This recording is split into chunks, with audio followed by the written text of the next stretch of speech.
असली माँ भी अब मौसी लगी। एक 20-22 साल का नौजवान सुपरमार्केट में दाखिल हुआ।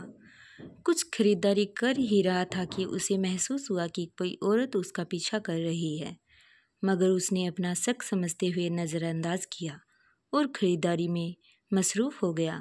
लेकिन वह औरत लगातार उसका पीछा कर रही थी।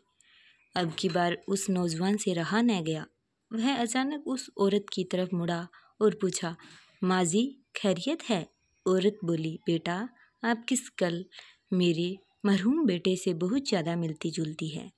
मैं न चाहते हुए भी आपको अपना बेटा समझते हुए आपके पीछे चल पड़ी और आपने मुझे माँ जी कहा तो मेरे दिल के जज्बात और खुशी बयां करने लायक नहीं। औरत ने यह कहा और उसकी आंखों में आंसू बहने शुरू हो गए। नौजवान कहता है, कोई बात नहीं माँ जी, आप मुझे अपना बेटा ही समझे। वह औरत बोली कि बेटा, क्या आप मुझे एक बार फिर माँ जी कहोगे?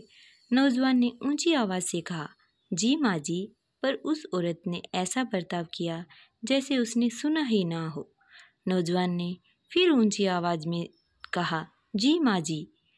औरत ने सुना और नौजवान के दोनों हाथ पकड़कर चूमी, अपनी आंखों से लगाए और रोते हुए वहाँ से रुखसत हो गई। नौजवान उस मंजर को देखकर अपने आप पर काबू नहीं कर सका और उसकी आंखों से आंसू बहने लगे। वह अपनी खरीदारी पूरी करे बगैर ही वापस चल दिया। काउंटर पर पहुंचा तो कैशियर ने 10,000 का बिल थमा दिया। नौजवान ने पूछा, 10,000 कैसे?